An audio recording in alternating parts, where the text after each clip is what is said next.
오늘 우리에게 주시는 하나님의 말씀은 마태복음 11장 20절에서 24절 말씀입니다. 제가 봉독하겠습니다. 하나님 말씀입니다. 예수께서 권능을 가장 많이 행하신 고을들이 회개하지 아니하므로 그때에 책망하시되 화 있을진저 고라시나 화 있을진저 벳세다야 너희에게 행한 모든 권능을 두로와 시돈에서 행하였더라면 그들이 벌써 베옷을 입고 제에 앉아 회개하였으리라.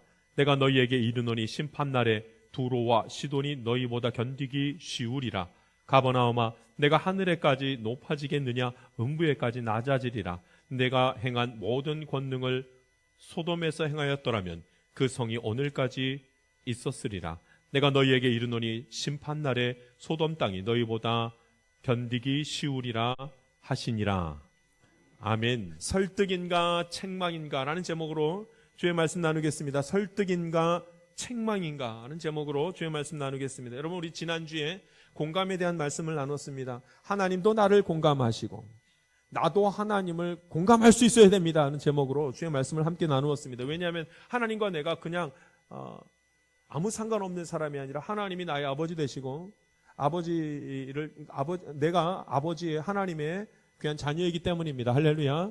그러니까 서로 공감하죠. 아버지가 아들을 공감하지 못하면 안 되고 아들이 아버지를 알지 못하는 거, 그거 더 이상한 거 아니겠습니까? 공감하는 것이 너무나 중요합니다. 그래야 은혜의 자리에 함께 설 수 있기 때문에 그렇습니다. 여러분, 하나님이 나의 모든 상황에 대해서 다 공감하시는 줄 믿습니다. 특별히 여러분, 하나님이 우리의 죄에 대해서 공감하시는 거 아십니까? 우리의 죄된 것을 향해서 하나님이 공감하십니다. 내가 너무 연약해서 계속 짓고 있는 그 죄, 하나님이 아십니다. 그리고 나를 불쌍히 여기십니다.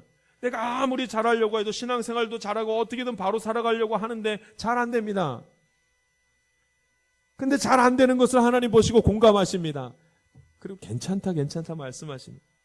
하나님이 그런 나를 인정해 주시고 내가 인생 가운데서 엉망진창이 되는 것을 보셨으면서도 불구하고 너는 내 자녀라, 너는 내 자녀라, 하나님 끌어안으십니다. 할렐루야. 그래서 하나님이 예수님 그래서 보내신 거예요. 하나님이 예수님 보내신 이유가 이겁니다. 우리가 하는 짓을 봤더니 한두 번 용서해줘서 될 게 아닌 거예요.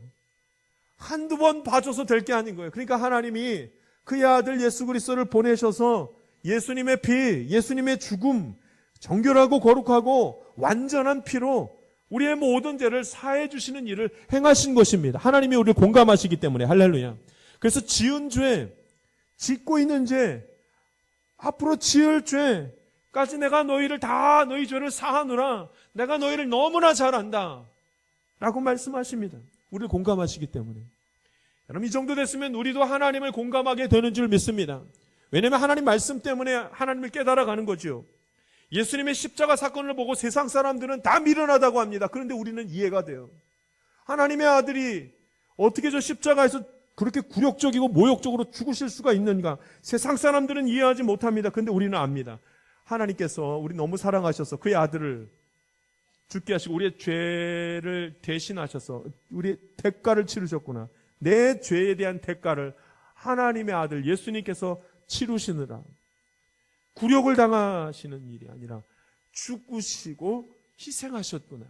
여러분, 우리는 압니다. 공감합니다. 십자가 사건은 우리는 공감합니다. 할렐루야. 우리는 공감합니다.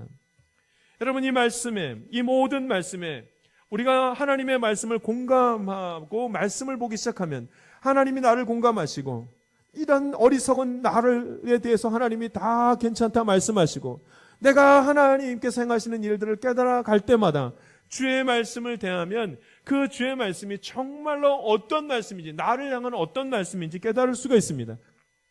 여러분, 오늘 성경에 나와 있는 이 말씀이 저주의 말씀이겠습니까? 축복의 말씀이겠습니까?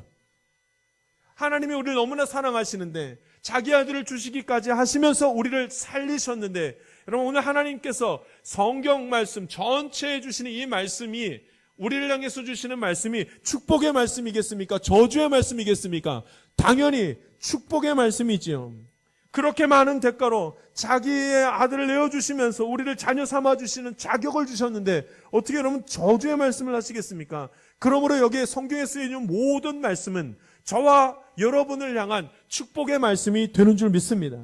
여러분, 우리가 죄를 지었을 때 하나님께서 회개하라 이 말씀을 하시는 것은 설득하시는 것이겠습니까? 아니면 책망하시기 위함이겠습니까? 그럼 설득하시기 위함이 아닙니까? 다시 돌아오라, 내가 기다린다. 애타는 마음으로 말씀하시면서 아버지의 마음으로 돌아오라고 말씀하십니다. 그래, 이 말씀은, 우리에게 주어진 모든 말씀은 하나님이 우리를 너무 사랑해서 주시는 은혜의 말씀이요, 축복의 말씀이요, 위로의 말씀이요, 격려의 말씀이 되는 것입니다. 하나님께서 두려워하는 여호수아에게 하신 말씀이 있습니다. 오직 강하고 담대하라. 내가 명령한 것이 아니야. 강하고 담대하라. 내가 다시 말하노니 담대하라. 여러분, 이 정도까지 말했으면 여호수아가 얼마나 벌벌 떨고 있으면서 그 마음에 두려움이 가득했는지를 잘 알 수 있습니다. 여러분, 인간이 두려움에 한번 사로잡히면 스스로가 벗어나지를 못합니다. 한번 두려움의 공포 가운데 사로잡히면, 두려움에 빠져 있으면 거기서 벗어나올 수 있는 사람이 아무도 없습니다.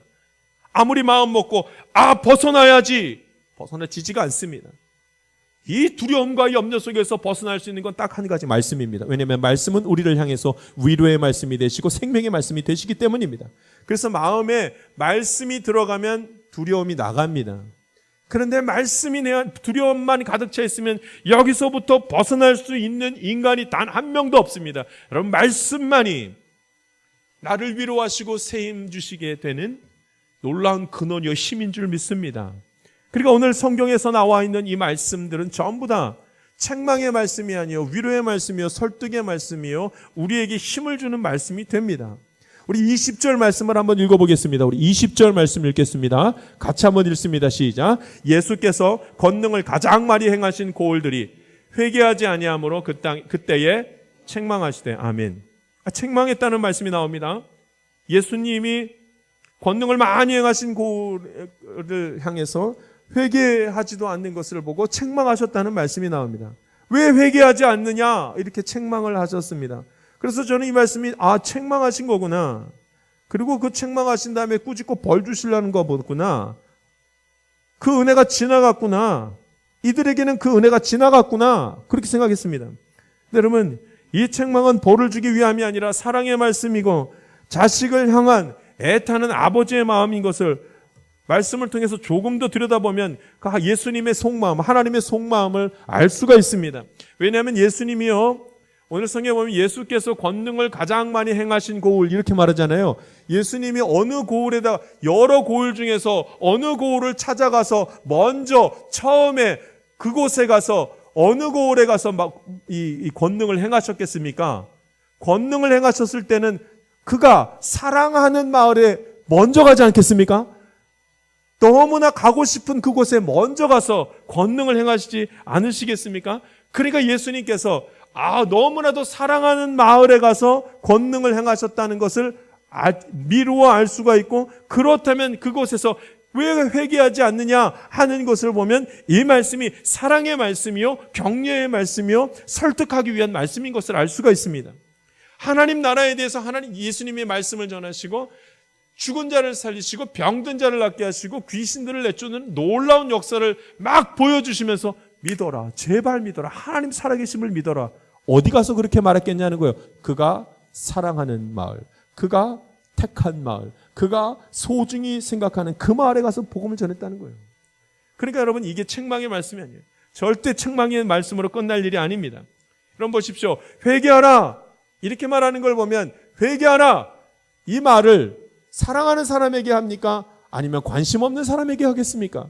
자녀를 향해서 꾸짖을 때 그 꾸짖음이 자녀를 향해서 꾸짖겠습니까? 남의 자식한테 꾸짖겠습니까? 자기 자식에게 꾸짖는 거 아닙니까? 왜냐하면 사랑하기 때문에. 세례 요한이 많은 사람 앞에서 예수님이 오시기 전에 회개하라, 천국이 가까이 왔느니라 왜 말했겠습니까? 천국이 가까이 왔느니라, 마지막 때가 됐으니까 너네 회개하지 않으면 다 죽어, 이 말씀을 하기 위함입니까? 아닙니다. 회개하라는, 너무 사랑합니다. 회개, 죽이기 위함이 아니라 살리기 위함입니다. 그러므로 여러분, 저와 여러분에게도 여전히 기회가 남아 있습니다. 말씀을 들을 때마다 이 말씀이 하나님이 나에게 다시 한번 기회를 주시기 위한 말씀인 것을 알 수가 있습니다. 그러니까 말씀을 듣고 절망할 것이 아니라 말씀을 듣는 대로 와, 지금이 하나님께서 나에게 주시는 말씀, 빛의 말씀이구나 하는 걸 깨닫고 하나님 잘 믿고 이 시간에 하나님을 인정하는 시간 가질 수 있기를 바랍니다. 21절 한번 말씀을 보십시오. 21절 말씀을 한번 읽어보겠습니다. 시작. 화 있을진저 고라시나 화 있을진저 벳세다야 너희에게 행한 모든 권능을 두로와 시돈에서 행하였더라면 그들이 벌써 베옷을 입고 죄에 앉아 회개하였으리라. 아멘. 여러분, 이 말씀이 은혜가 지나간 말씀 같습니까? 아니면 은혜를 주시고자 한 말씀 같습니까? 화 있을진저 고라시나 화 있을진저 벳세다야 그들을 막 뭐라고 하는 것처럼 보입니다. 그런데 가만히 말씀을 보면 고라시나 벳세다야 왜 회개하지 않느냐, 이 말씀을 하는 겁니다. 지금이 회개해야 될 때다. 그렇지 않으면 두로와 시돈에게 기회가 넘어갈지는 모른다. 여러분, 두로와 시돈을 얘기하기 위함이 아니라 고라신과 벳세다를 향한 말씀입니다. 지금이 기회라고 말씀합니다. 설득하고 계십니다. 무슨 내용에 대한 설득인가? 교만함 때문에 회개하지 못하니 그 교만함에서 벗어나야 된다는 말씀을 하기 시작합니다. 23절 그 설득의 내용들을 보십시오. 23절 말씀 같이 읽겠습니다. 있습니다. 시작. 가버나움아 내가 하늘에까지 높아지겠느냐, 음부에까지 낮아지리라. 내가 행한 모든 권능을 소돔에서 행하였더라면 그 성이 오늘까지 있었으리라. 아멘. 먼저 예수님의 권능을 받은 이들을, 그렇게 큰 관심과 사랑을 받은 이 가버나움이라는 마을을 향해서 여전히 그 회개하지 않는 것을 보고 회개하는 말씀을 합니다. 근데 그 이유가 무엇 때문인지를 말씀하시는데, 그 가버나움이 회개하지 않는 것이 내가 하늘에까지 높아지겠느냐, 교만하겠느냐, 어찌 하나님을 인정하지 않고 잘난 체 하느냐, 여기 하나님 계시는 것을 어찌 모를 수가 있느냐 라는 말을 합니다. 왜 잘못을 깨닫지도 못하고 알지도 못하느냐 말합니다. 여러분, 교만에 대한 말씀하는 거죠. 교만하면 안 된다는 말씀을 합니다. 여러분, 이 교만은 무슨 교만인가? 나는 하나님 없어도 됩니다. 나는 예배드리지 않아도 됩니다. 주일날 예배드리지 않아도 아무 문제 없습니다. 내가 굳이 교회 나올 필요가 없습니다. 내 삶을 인도하시고 주관하시는 분이 꼭 하나님이 아닐 수도 있는 거 나 압니다. 이게 교만 아닙니까? 가버나움이 그랬고 고라신이 그랬고 벳세다 마을이 그랬다는 말씀입니다. 교만의 힘이 얼마나 크면, 교만은요 예수님이 행하신 권능보다 더 큰 권세를 가지고 있는 교만 같습니다. 교만함이 마음에 들어왔더니 예수님이 권세를 행하시는데도 꿈쩍도 안 합니다. 회개할 마음을 안 갖습니다. 예수님이 그 자리에서 죽은 자를 일으키시고 귀신들을 내쫓음에도 불구하고 그 모습을 봤는데도 회개하지 않고 하나님을 인정하지 않는 그런 시간을 가졌다고 말합니다. 오늘 저와 여러분에게도 이 교만함의 자리에서 떠나는 은혜가 있기를 간절히 바랍니다. 이곳에 하나님이 계심을 인정하는 겸손함이 있기를 원합니다.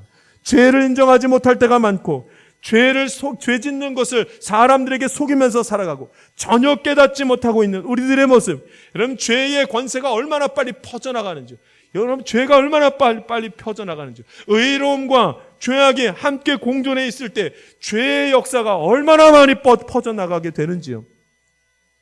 그래서 사람들은 죄를 잘 인정하지 않습니다. 죄를 지어도 다 숨겨버리려고 합니다. 죄를 지어도 그냥 아무렇지도 않게 지냅니다. 다 죄 짓고 있는데 다 그렇게 지냅니다. 저 사람도 교회 안 나가고 이 사람도 교회 안 나가는데 교회 나갈 필요가 뭐가 있냐고 그렇게 말합니다. 하나님을 인정하는 삶을 전혀 살지 않습니다. 오히려 하나님 없이도 잘 살아갈 수 있어. 하나님 믿어도 어려움 당하던데 하나님 믿어도 사고 나서 고난 다 당하던데 하면서 교만이 그 가운데 가득하여 예수 안 믿고 살아가도 아무렇지도 않다고 자꾸 그렇게 말합니다. 그런데 예수님께서 이제 설득하기 시작합니다. 교만함을 버리고 회개하라, 돌아와라 말합니다. 고라신과 벳세다와 가버나움, 그리고 두로와 시돈, 이 두 지역을 비교하면서 말씀을 하는 겁니다. 두로와 시돈은 여러분 그 이방 지역입니다. 벳세다, 고라신, 그 다음에 가버나움, 이거 유대인 지역입니다. 두 지역을 두고 하나님 말씀하십니다. 예수님 말씀하십니다. 어디가 하나님 기뻐하시는 것인가? 여러분, 유대 지역도 아니고 이방인 지역도 아니고 어느 지역이요? 회개하는 자가 이제 구원을, 은혜를 얻으리라, 구원을 받으리라 말씀하십니다. 원래 예수님은 어디에 관심이 많으셨는가? 원래 택한 자녀들, 가버나움, 벳세다, 고라신, 거기에도 관심이 많은, 그 마을에 더 관심이 많았습니다. 왜냐하면 거기다 유대인이 살았으니까요. 그곳에 선택받은 하나님의 자녀들이 살았으니까요. 근데 그들이 회개하지 않습니다. 그랬더니 예수님이 다른 곳에 이제 넘어가게 생겼다고. 이방인 지역의 어떤 두로와 시돈 지역에 다 넘어가게 생겼다고 말씀을 하십니다.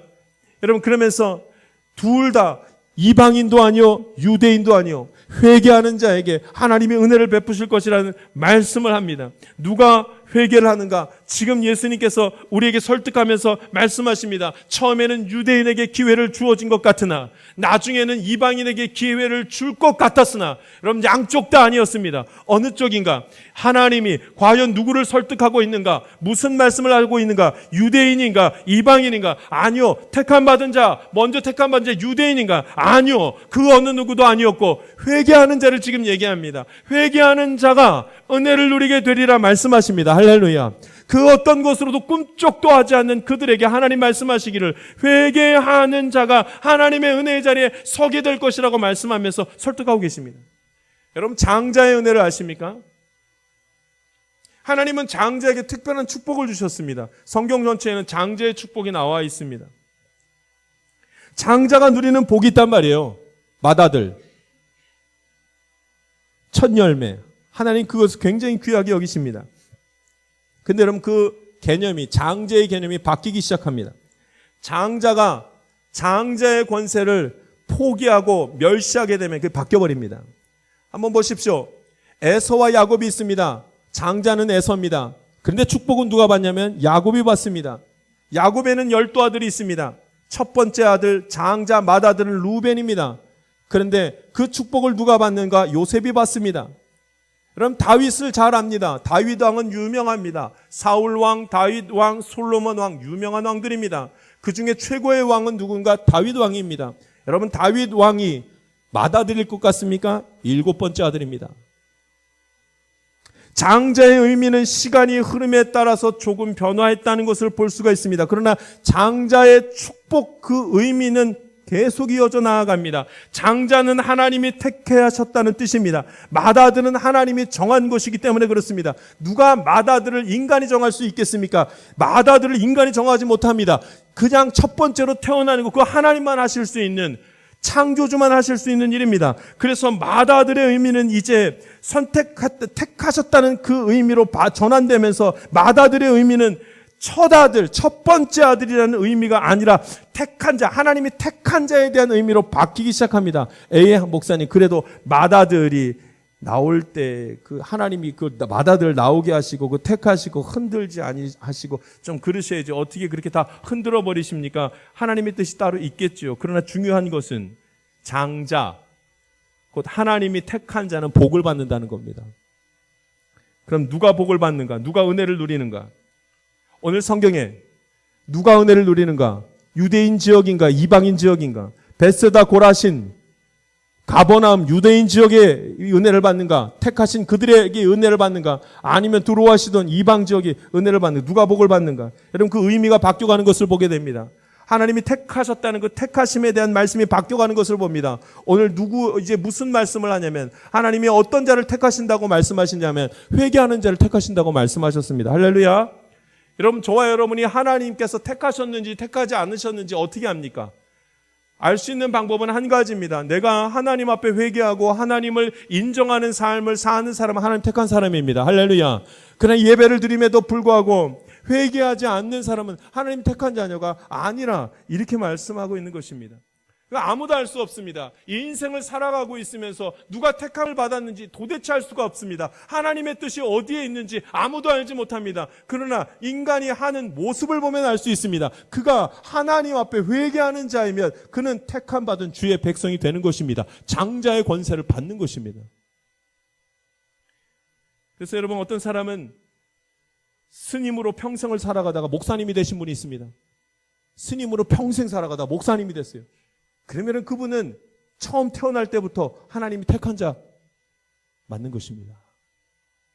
어떤 이는 목사로 평생을 살아가다가 용서받지 못할 엄청난 죄를 짓고 회개하지 않는 삶을 살아가고 그 끝을 봅니다. 여러분, 그 사람은 목사로 시작했다 할지라도 처음부터 하나님의 택함이 없던 자인 것입니다. 누가 알겠습니까? 하나님이 택한 자녀라는 사실을 누가 알겠습니까? 오늘 그저 한번 같이 예배드리면 하나님이 택한 자녀이겠습니까? 아닙니다. 회개하는 자입니다.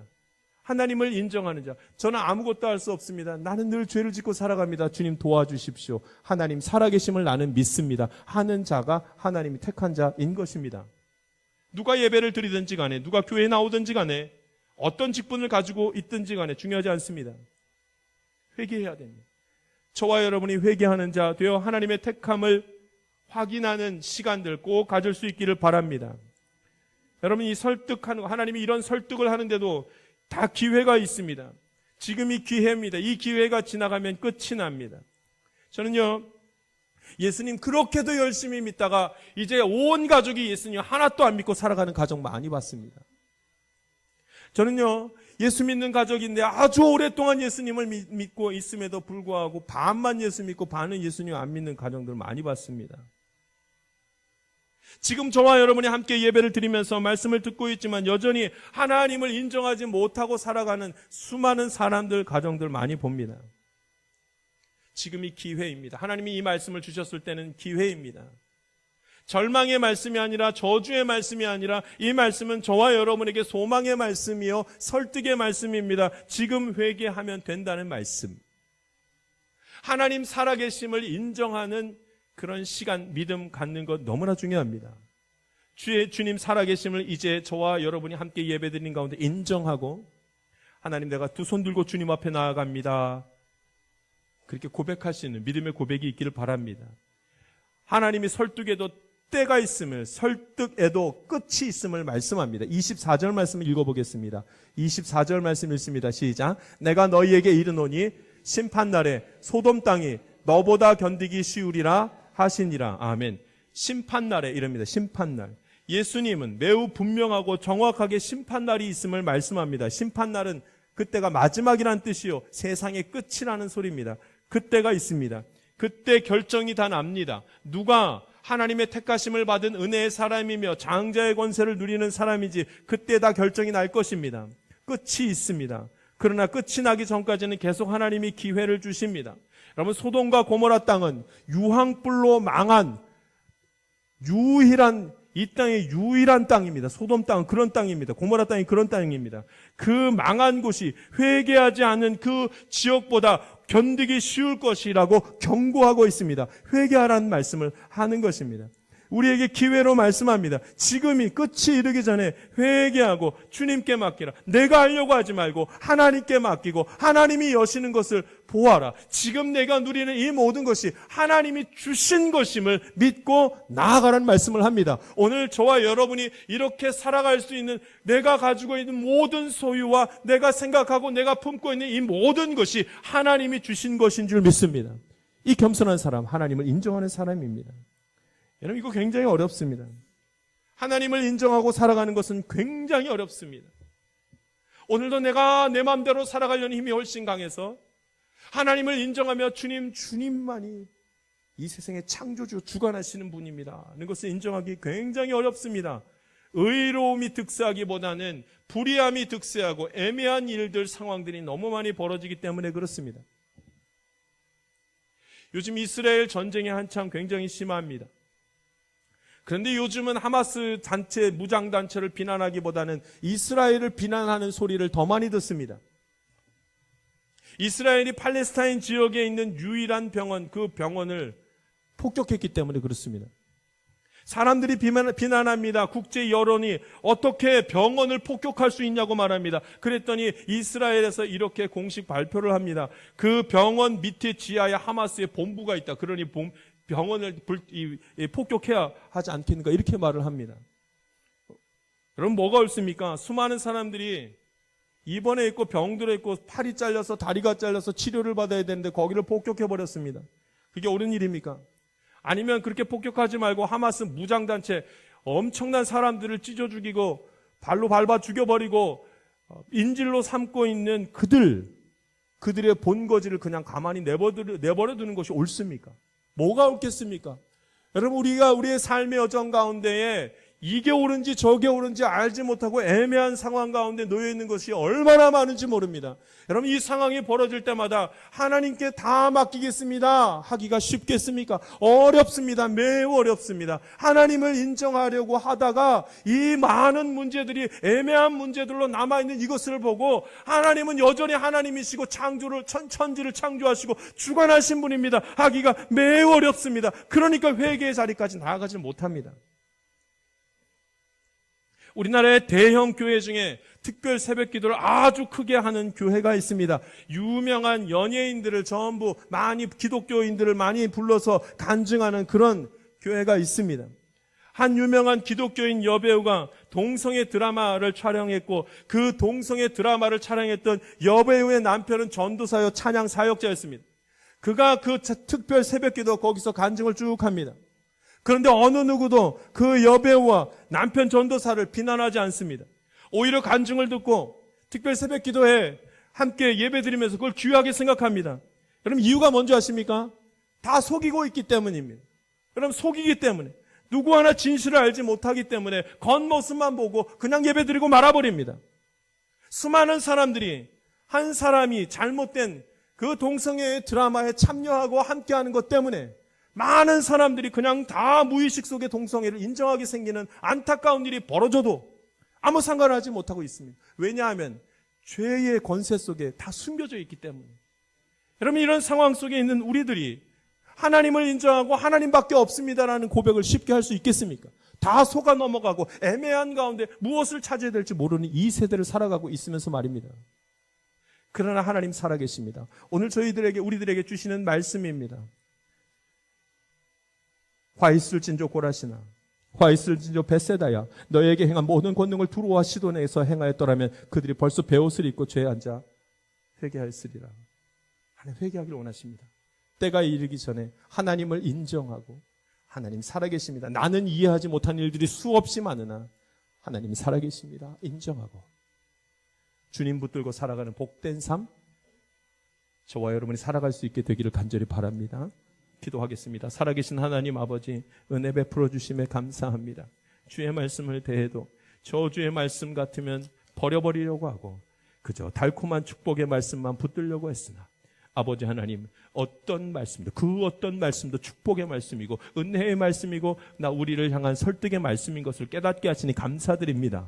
하나님, 듣는 대로 아버지 말씀이 선포된 대로 그 말씀이 우리 가운데 머물게 하여 주시옵고 이제 회개하며 하나님을 인정하는 삶 살아가도록 인도하여 주시옵소서. 베푸신 은혜 감사드리며 예수님 이름으로 기도하옵나이다.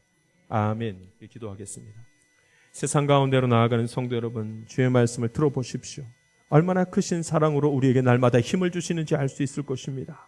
나와 함께 하신다는 말씀, 나의 길을 앞서 준비하신다는 위로와 격려의 말씀을 들을 수 있습니다. 회개하라. 모든 교만을 버리고 회개하라. 이 말씀은 더욱이나 소망이 되는 말씀입니다. 하나님이 나에게 이르지 않으면 누가 이런 말씀을 하시면 죄의 자리에서 벗어날 지혜와 용기를 주시겠습니까? 잠시 하나님이 살아계심을 인정하며 다시 한번 하나님께 그 모든 것을 맡기며 살아가겠다는 결심과 다짐을 하시기 바랍니다. 나의 모든 길을 여시는 분은 오직 천지를 창조하신 하나님 아버지 한 분밖에는 없습니다. 한 주간의 삶의 여정 가운데 정직한 영으로 하나님의 자녀다운 삶 살아가기를 원합니다. 지금은 우리 구주 예수 그리스도의 은혜와 하나님의 놀라우신 사랑과 성령님의 감동과 마교통 충만하신 은총이 하나님의 위로와 격려의 말씀을 듣고 새 힘을 얻기를 원하는 주의 귀한 자녀들 가운데 지금부터 영원토록 함께하기를 간절히 축원하옵나이다. 아멘.